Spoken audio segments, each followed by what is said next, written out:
they finished on the first day.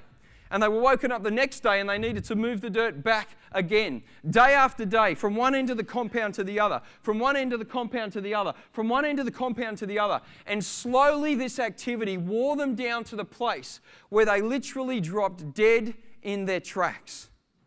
Or they ran and were killed trying to escape because the work of their hands had no purpose. Because what they were doing didn't matter to anyone about anything at any time. You know, the great thing about purpose is understanding that every single one of you has to find it. And if every one of you finds their purpose, then you will actually know and be able to answer the question, why I draw breath. And because you're able to answer the question, why you draw breath, it actually makes you someone that does things deliberately. It makes you someone that gets up with a reason for doing what they're doing. And it means that you can become part of the top 1%. And who wants to become part of the top 1% in this room? Who does? I do. And I'm assuming you are as well. That's why you're here.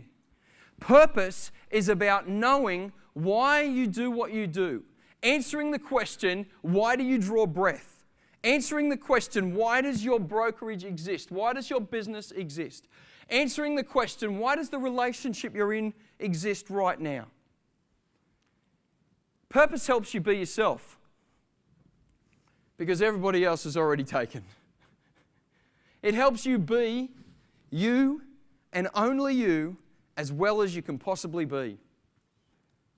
How good is it that there's only one of you in the world? My friend in the front row thinks it's a shame. She should be cloned and just spread out to feel the love. I like you. Be yourself. Everybody else is taken. You know, I'm a guy. And just wanted to clarify that with you. And I love movies. I love movies. I love the stories that movies tell. I love the idea that we can be introduced to a hero or maybe a not yet hero, that they have to go through this turmoil and this challenge and build relationships and see sacrifice only to come out on top at the end. Did I just describe every movie you've ever seen? Because that's what happens. Now, I need you to understand, I like particular kinds of movies. I like guy movies. And my list are Braveheart, Black Hawk Down, Gladiator, Cinderella Man, although I don't buy the name. Like the story, bit of trouble with the name. Hey, guys? Now, I need you girls to understand something. I'll just really help everyone out here on the relationships front. For a guy, when we watch a movie like Braveheart or Gladiator or Black Hawk Down or Hancock or anything that comes along like that, a guy doesn't actually see that as a movie. All right, he sees it as a legitimate career option. I mean, what I have to tell you, I confess, there were moments in my growing up years where, with a sheet around my neck and a hole in the top of it, with everything, including my underwear on the outside, I saved the world in my street. Every guy, deep within them, believes they are the hero of their own story. Is that right, girls? I'm right, aren't I? And sorry, guys, I'm just trying to help you out here. And we look at all these movies and see them not just as great movies, but yeah, I could do that. Yeah, that's what's so hard about painting your face half blue. Well, that's just easy, isn't it, don't you think? And one of my favourite movies that helps you understand purpose is Braveheart. And in the first 30 minutes of the movie, we're introduced to William Wallace and his growing up and the situation that he's in. And we're introduced to the tension that the Scottish and the English have.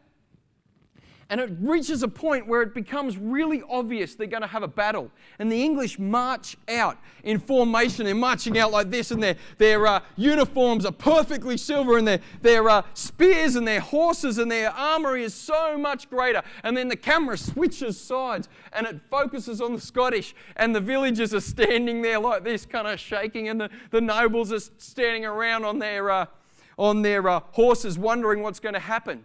And they're having a conversation. And do you know when you get that at that point with someone and you can just feel that there's a little bit of discomfort? Something's not quite right about the situation? Well, this happens in this conversation. And at that point, the Scottish nobles are getting uneasy about what's happening. And the villagers pick it up, and the camera focuses on a couple of guys while they have a conversation. And they move from we're out here fighting to self-preservation. How many of you remember that? As it goes through the scene. And just at the point where the villagers feel like they're not going to fight for those people because they'd rather keep their own life, something changes. And the camera pulls back a little bit. And the picture gets just a little bit wider, and we're introduced. And you can just feel something significant's going to happen. And what do you hear? You just hear this noise like this, doesn't it? Like this. And you can just hear it. And it's happening. And it seems to be getting louder and closer and more intense and more significant. And it starts to happen, and the camera pulls back a little bit, and just over the rise you see the top of these spears. And the top of these spears get bigger and bigger and bigger and bigger and bigger. And just as the horses come over, you see the faces of these guys with half their faces painted blue. And I'm sitting in the cinema, and I turn around and I look at my wife, and for that moment she is looking at William Wallace. And I look at her, and she looks back at me with a blank look. And I'm like,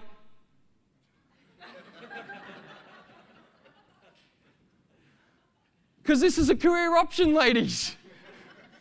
I want you to see me like William Wallace.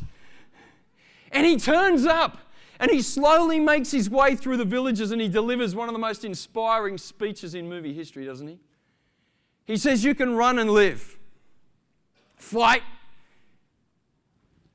and you may die. And then talks about taking this day and transporting it this day to now. But we want to send the message that they can take our lives, but they will never take our freedom. Say it again. They will never take our freedom. That is a man on purpose. He knew who he was. He knew what he was about, because purpose inspires. Purpose attracts. Purpose helps you answer the question, why? Purpose helps you understand exactly who you are and what you're about. And when you know that, you can stand up confidently and do the work that you're doing because you've got a why. Do the things that you're doing every single day. Be in the relationships that you're in, either personally or corporately, because you've got a why. I'm going to count to 3 again. And you can continue breathing after this. What I want you to do is yell out your birthday. Now, you do not have to include the year. Is that okay? Can we agree on that? Yes? You don't have to include the year. I will yell out mine, July 11, and I want everybody else to do it with me at the end of 3. Can you do it? Big voice, loud voice, everyone involved. Can do? Yep. All right, 1. Okay, starts with a July, a month, then has a number after it. Don't have to include the year, okay? 2, 3. July 11! Nice work. Someone said, ah! I used to be 29. I feel 21, but my knee is 43. Now I'm going to count to 3 again. And after 3, I'm going to get you all to yell out your life's purpose, okay? So we're going to do that, okay? 1, 2, 3. A new level. Hang on a minute. Let's do that again. After 3, yell out your birthday. 1, 2, 3. Okay, after 3, yell out your life's purpose. 1, 2, 3. Oh, which is easier? It's your birthday, isn't it? See, the truth is this. The 2 most important days in your life are the day you were born and the day you find out why. And they're both important. They're important for your work. They're important for your play. They're important to turn the things that you have acquired over the last 2 days into meaningful change in your life, your business, and your relationships. It's much easier to know the day we were born. I didn't control that. It's not my fault I was born exactly 9 months after my mum's birthday.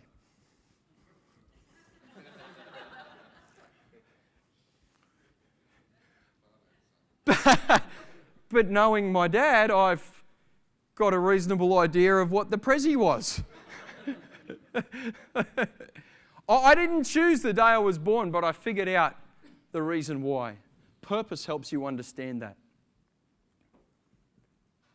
The second step to new level living, to turn learning into earning, step number 2, is to decide on direction.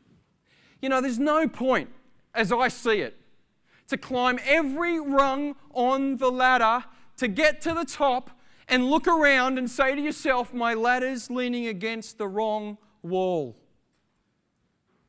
Deciding on direction is actually taking a step back and saying to yourself, what is my end game? Where do I want to be in this business? Where do I want to be in this relationship? How do I want to be with my customers? How do I want to be with my clients? How do I want to be with my new clients? It's actually deciding what your end game is, which is separate to the circumstances that are going on around you.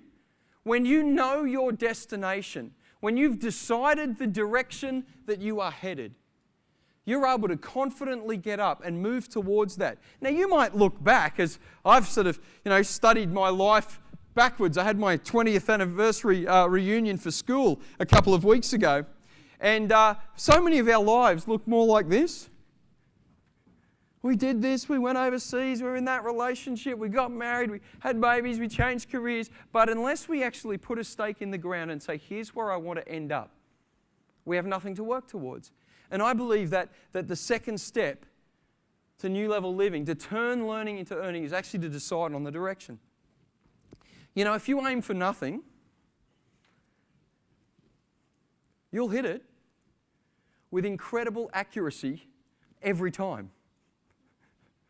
It's the one thing you will get 100% accurate about. If you aim for nothing, you will hit it. A man was walking through a village in Europe, and he got to the outskirts of the village, and there were these targets painted on trees and fences and fence poles. And every single target had the bullseye perfectly taken out of it. Perfectly taken out. And he walked in and he said, wow, that's pretty amazing. Now that's incredible. That's impressive. And every single target had the bullseye taken out. He gets to the middle of the village, finds the first person he can talk to and says, sir, could you please point me in the right direction of the person who can explain what's going on with these targets? This is incredible. He goes, no problem. Go down the street, turn left. There's a young boy sitting on a porch. He'll answer the question. Races down, finds this young boy standing on the porch. He said, the man told me you could explain what's going on with these targets. Everyone I've walked past, the bullseye's perfectly marked out. What's going on? And the little kitty, he just sits back. He says, it's easy. I fire my arrow, and wherever it lands, I get out my paintbrush and I just paint a target right around it like that. And then I pull my arrow out and do it again. How many of us do that? How many of us go, whoa, this is exactly where I wanted to end up. Isn't this fantastic? Kids, don't you love just being in a tent when it's raining and there's a leak in the left-hand corner, when what your wife really wanted was to sleep under the stars? All 5, like mine. Preferably 6. Are there any ladies here that like that? Yeah. My wife loves sleeping under 5 stars, 6 if she can convince me. Sometimes where you end up isn't what you aimed for, is it? You know, one of my favourite guys said this, direction is more important than goals. To know what your end game is, to know where you want to ultimately end up, is so much more important than know whether you're achieving a goal on the way. It's so much more important. Every single person here has to have clarity around their direction, particularly right now in the industry. Particularly right now, over the things that you've been given in the last 2 days, you have to know your end game. You have to know where you're headed. You have to have crystal clear clarity about where you're going to end up. And if you have a commitment to your end game, if you know what your direction is, then you know what decisions to make that will take you closer to it. Because if you're offered an opportunity or a relationship or a decision that you know is taking you away from your end game, you know exactly how to answer it. And because you are making decisions that are taking you closer